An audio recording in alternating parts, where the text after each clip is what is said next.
একটু পরে কোলাবাগ ভাইপো তমলুকে আসবে।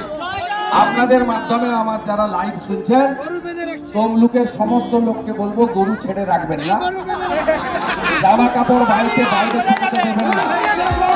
আর যে মারা গলায় হার, হাতে বালা, আংটি ইত্যাদি রাখেন, বলবো ওই সময়টা বেরোবেন না, 2 থেকে 4টা বাড়ির মধ্যে থাকবেন।